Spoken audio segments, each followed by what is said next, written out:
শুধু আজকে ঠান্ডায় নয়, গতবার ঠান্ডাতেও আপনারা বসেছিলেন। আমি ছোটবেলায় আমরা সবাই রামের বনবাস পড়েছি, পাণ্ডবদের অজ্ঞাতবাস পড়েছি। আজকে ন্যায্য চাকরি প্রার্থীদের এবং যারা তাদের হকের দিয়ে চাইছে তাদের এই শহীদ মিনার বাসও দেখছি, ধর্মতলা বাসও দেখছি।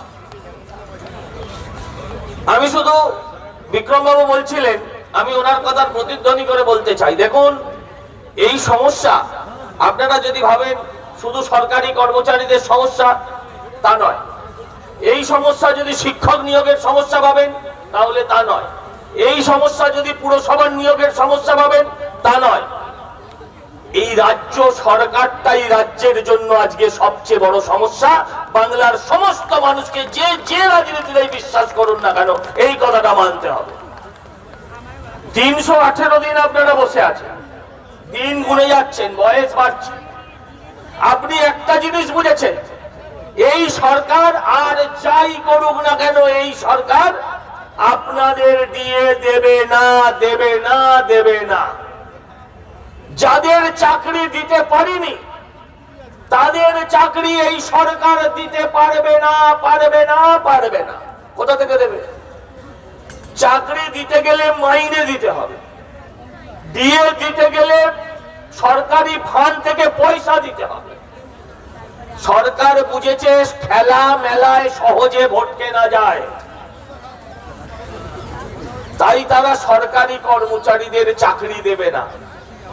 শিক্ষক নিয়োগ 8000 স্কুল তুলে দিয়েছে, শিক্ষক নিয়োগের আর প্রয়োজন কোথায়?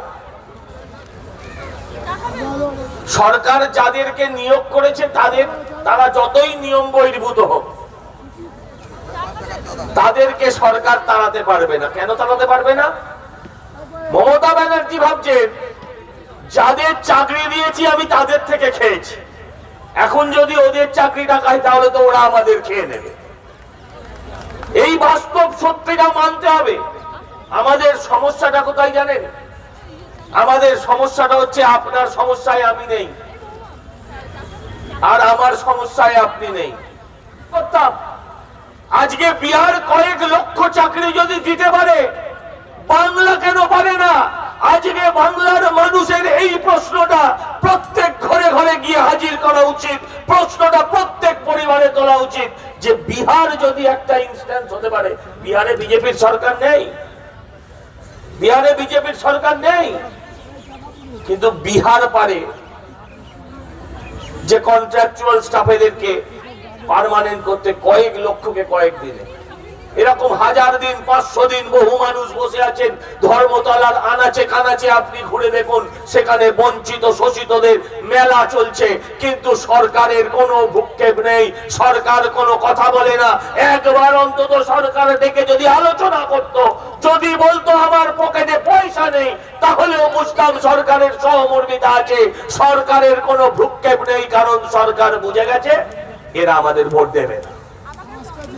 সরকার বুঝে গেছে যদি আমি এখন দিয়েও দিই, এই যে কারোর 1000 দিন, কারোর 300 দিন, কারোর 500 দিন, সরকার বুঝে গেছে যদি আমি চাকরিও দিই তাহলে তারা এইগুলো ভুলে যাবে না।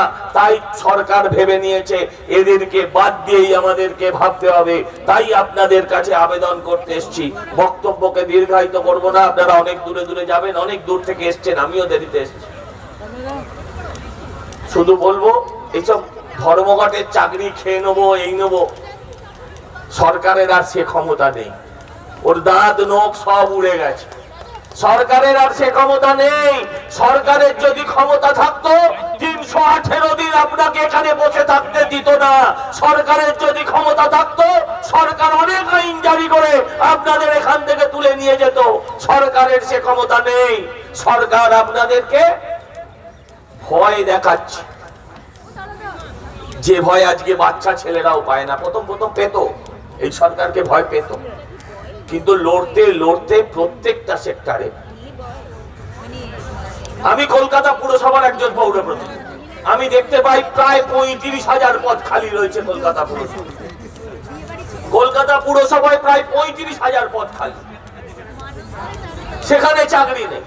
পুর নিয়োগে কোটি কোটি টাকার দুর্নীতি হচ্ছে, মন্ত্রীরা জেলে আছে।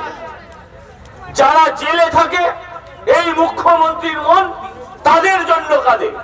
আর যারা এই সরকারের দুয়ারে সরকার, এখন আবার নতুন হচ্ছে সমস্যার সমাধানটা কি জানে একটা নতুন প্রকল্প চালু করেছে দেখছি, ওটাই সমস্যা।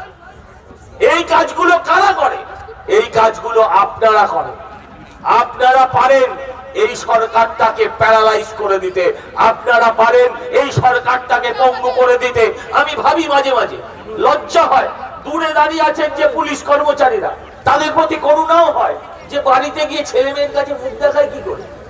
বলে না বাবা তুমি যাদের মানলে আজকে তাদের জন্য তুমি 7% এক্সট্রা দিয়ে পাচ্ছ, আর যাদের খাচ্ছ তাকেই মারছ। এটা লজ্জার, আমি বিশ্বাস করি এই পুলিশ কর্মীরাও লজ্জিত হয়। কিন্তু ভাই বেড়ালের গলায় কাউকে না কাউকে তো ঘন্টা বাঁধতে হবে, হয় তুমি না তো আমি, কারণ না কারণ রক্ত তো ঝরতে হবে। তাই সংগ্রামী যৌথ মঞ্চকে আমি আমার প্রণাম জানিয়ে যাই। তারা 318 দিন তাদের মতন করে লড়াই করছেন। ধর্মতলার বিভিন্ন প্রান্তরে যারা বঞ্চিত চাকরি প্রার্থী তারা বসে আছে। প্রত্যেকটা মানুষের এই লড়াইকে কুর্নিশ জানাই। মনে রাখবেন আপনার রাজনৈতিক মত আলাদা হতে পারে, আপনার রাজনৈতিক পথ আলাদা হতে পারে, আপনার রাজনৈতিক সিদ্ধান্ত আলাদা হতে পারে, কিন্তু বাংলার জন্য একটাই আমাদের প্রতিবন্ধকতা, বাংলার মানুষের, বাংলার উন্নয়ন, বাংলার স্থিতিশীলতার একটাই প্রতিবন্ধকতা, তার নাম মমতা ব্যানার্জি।